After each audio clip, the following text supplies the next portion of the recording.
मार देंगे, विच ही मारेंगे, उन्होंने विच ही मारेंगे।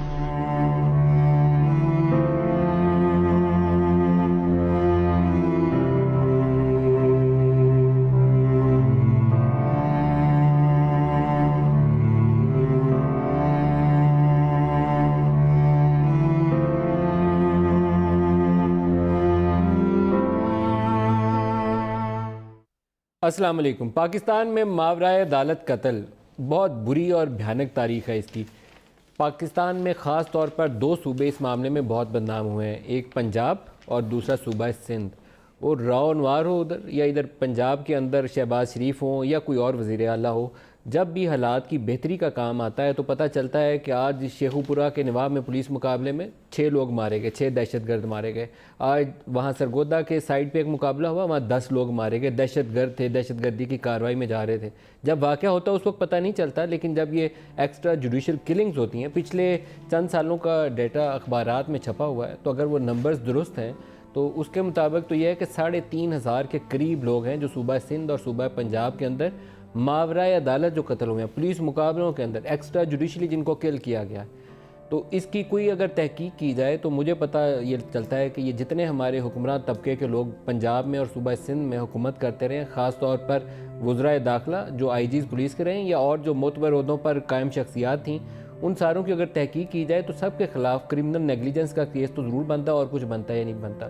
कभी आपको मॉडल टाउन का इंसिडेंट मिलता है, कभी आपको सिंध के अंदर कोई वाक़या मिल जाता है, कभी आपको पंजाब में मुजफ्फरगढ़ के करीब 14 लोग मारे गए थे। जस्टिफिकेशन लॉ के अंदर ऐसे वाक़यात की कोई नहीं है। 90 की दहाई के अंदर मुझे याद पड़ता है कि जब वो हुकूमतें बनने और गिरने का सिलसिला होता था तो हुकूमतें गिरने की बुनियादों में जहाँ करप्शन का इल्ज़ाम आता था, एक्स्ट्रा जुडिशल किलिंग भी हुकूमत गिरने के बाद एक चार्ज के अंदर चीज़ शामिल होती थी। ना हमारी सियासी हुकूमतों ने इससे सबक सीखा है, ना लॉ इन्फोर्समेंट एजेंसीज़ ने इससे ऊपर सबक सीखा है। यही वजह है कि हर कुछ अरसे के बाद एक नया वाक़या जन्म लेता है जो पहले से ज़्यादा दिल खराश होता है और तकलीफ़ दे होता है, लेकिन हम उसको सुधारने की या बेहतरी की गुंजाइश पैदा नहीं करते। अभी जो साहिवाल वाली किलिंग्स हैं जिसमें हमें वो मासूम बच्चे नज़र आते हैं जिसको देख के कौम दोबारा अफसुर्दा है, दोबारा पूरी कौम रो रही है कि ये क्या हो गया। लेकिन क्या ज़िम्मेदारों का तयन करने का कोई दुरुस्त तरीक़ाकार पाकिस्तान में मौजूद है? क्या वो तरीक़ाकार था जो राजा बशारत की प्रेस कॉन्फ्रेंस की शक्ल में हमें नज़र आया, जिसमें वो कह रहे हैं कि ये तो दहशतगर्द थे, ये तो सीटीडी वाले कार का ताक़ुब कर रहे थे और हमने ढूंढ के इनको मार दिया?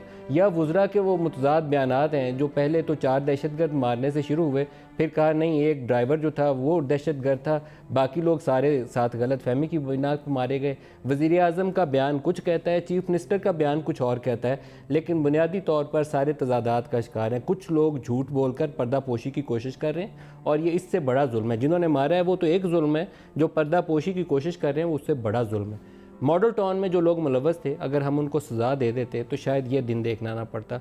आज अगर इसके ऊपर सज़ा ना मिली ज़िम्मेदारों को, तो कल कोई इससे ज़्यादा तशवीशनाक किस्म का और दर्दनाक किस्म का वाक़या अल्लाह ना करे इस कौम को देखना पड़े। लेकिन वो सिलसिला रुकेगा नहीं अगर हमने आज सज़ा ना दी तो। हमारे साथ आज प्रोग्राम में जो मेहमान शख्सियात हैं उनका आपसे मैं तारफ़ करवा दूं, लेकिन कोशिश करेंगे जो फैमिलीज़ हैं उनकी जानिब से पूछा जाए कि एग्जैक्टली क्या हुआ, उनसे पूछा जाए। जो फुटेजेस हमें नज़र आई हैं, एक ख़ास तौर पर बस की फुटेज है, उससे तो जो तासुर मैं देख के कायम कर सकता हूँ एक मोबाइल फुटेज से, वो तो ये लगता है कि बच्चों को निकालने के बाद पहले उन्होंने गाड़ी के ऊपर फायर किया है, फिर बच्चे अंदर से 3 निकाले हैं जो छोटे बच्चे थे। जो बाकी लोग हैं उनको दोबारा गोलियां मार के इंश्योर किया है कि उनमें से कोई ज़िंदा नहीं बचे। ये बच्चे निकालने के बाद दोबारा फायर किया गया, वो नज़र आता है, आवाज़ में गैप है दरमियान में फ्यू सेकंड्स का। बच्चे बाहर निकालनी है, फिर बंदूकें सीधी की हैं और फिर दोबारा फायर किया है। कार के अंदर से कोई एक सिंगल फायर होने की भी कोई शहादत या कोई सबूत नहीं है। बिल्कुल ऐसे ही है जैसे मॉडल टाउन के अंदर से कहते थे कि अंदर से फायर हुआ है, लेकिन हमने ढूंढा कि कोई खौल मिले होंगे, कोई शहादत मिली होगी, कोई पुलिस ने ऐसी चीज़ रिकॉर्ड की होगी, हमें कोई ऐसे सबूत या शवाहिद नज़र नहीं थे आए। आज भी उसी की रेपिटेशन है। ये मॉडल टाउन जैसा इंसिडेंट ही है जिसका हल अब तहरीक इंसाफ को देना है, जो उस वक्त प्रोटेस्ट करके सड़कों पे आई थी, आज इनके अपने सर पड़ी है तो इसको हल निकालना पड़ेगा।